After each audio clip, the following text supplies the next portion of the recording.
Geno Pettis Adventures. I'm still Geno, and I'm back. And tonight, I will apologize up front. I have a dog in the background, and he's making me crazy. This is my new office, and the lighting sucks. So bear with me. You're getting a video, like it or not. And tonight, we're going to talk about the Gringo effect. And the Gringo effect is a Colombia thing that I used to think was just pointed at gringos and that Colombians were just trying to rob gringos because they were gringos. And there's still some truth to that. And what I've found out over the last 4 months, I have been doing a remodel on this house that I'm sitting in. That's why I got a new office. And we did 2 bedrooms and a big bath with a jacuzzi and all sorts of stuff. And number one, it took me almost 4 months to find a maestro that I thought would have the capabilities of pulling off what I needed to get done. I interviewed probably 10, 12, 13, at least 11 or 12 maestros. And it's a lot different than it is in the States. In the States, you got a construction company, you get the boss, comes out, looks around, comes back in a few days, gives you a bid. You negotiate the bid or not, if you like him, if you don't like him, and then you start and you go on your merry way, and they do their job. And they bring the proper crew, and they bring the electrician, and they bring the plumber, and they bring the this, and they bring the that, and whatever it takes to get your job done. In Colombia, it's a lot different. You have a maestro, and he's like the head contractor guy, but he usually doesn't have a company. It's just him and the people that he knows. He knows an electrician, he knows a plumber, he knows a guy to pour concrete, he knows a guy that'll dig the ditch, and he knows all these other guys. And when I first started getting these guys out here,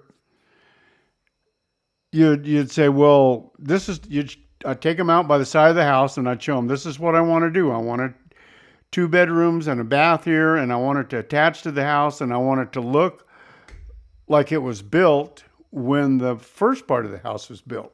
I don't want some random looking building out here. I want it to flow.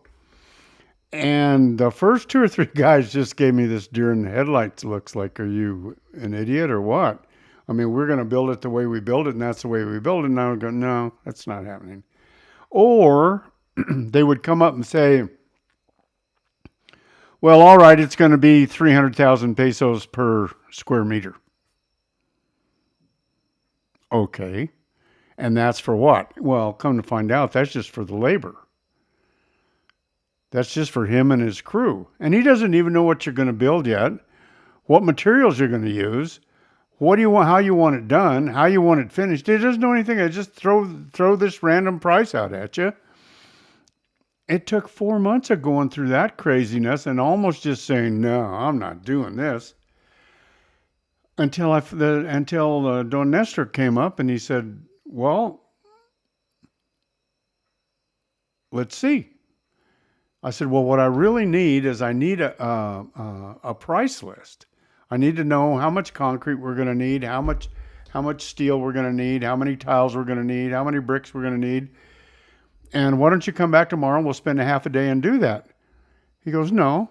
And he just whips out a piece of paper and he starts going, well, we're going to need so many pieces of rebar. We're going to need so many bags of cement, so many square meters of sand, so many square meters of rock. We're going to have the foundation, da.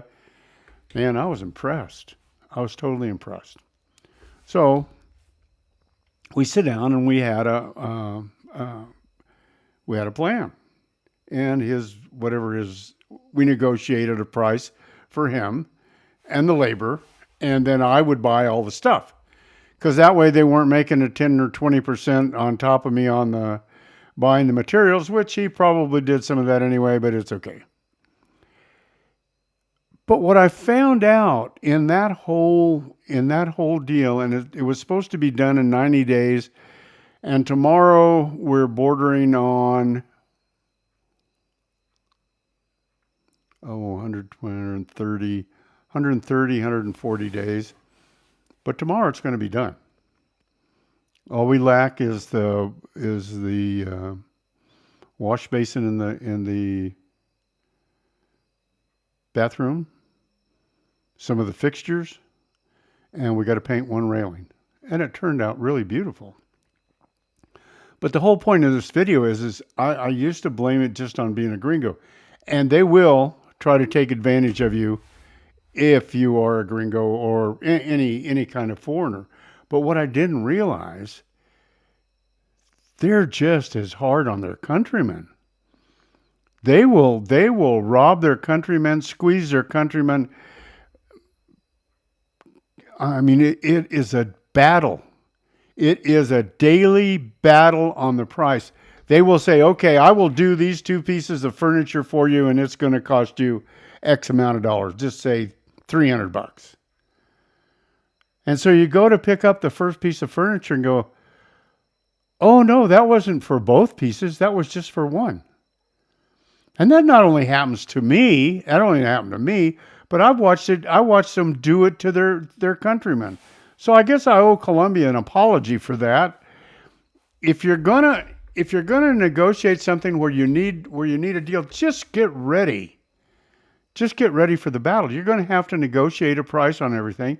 And even if you get it in writing, you better have it handy so you can stuff it in his face and say, you said, and it's still going to be a fight.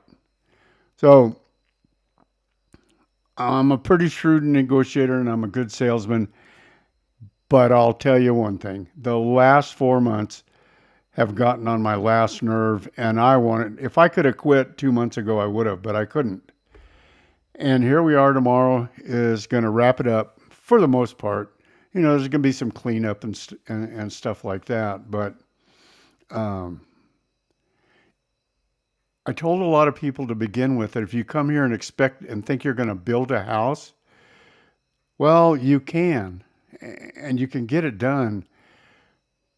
But the hardest part in Colombia is really getting people to show up and do what they said they were going to do. And show up in a timely fashion and do it in a timely fashion. And they don't understand the part about time is money. They think the longer they drag the contract out, the more money they're making. They don't realize it's like a melting ice cube. And the longer they drag it out, the less they have at the end.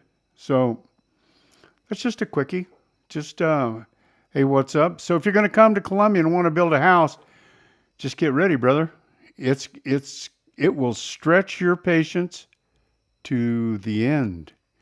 And there are no inspectors. You're the inspector. And you better be able to catch what they're doing in the middle of what they're doing and correct them and put them down the right road. And if you don't know how to do that, be very careful because you're liable to get something that you don't want. So with that being said, God bless you. First day of the rest of your life. If nothing changes, nothing changes. And we'll see you on the flip side with more wisdom from Geno. Good night.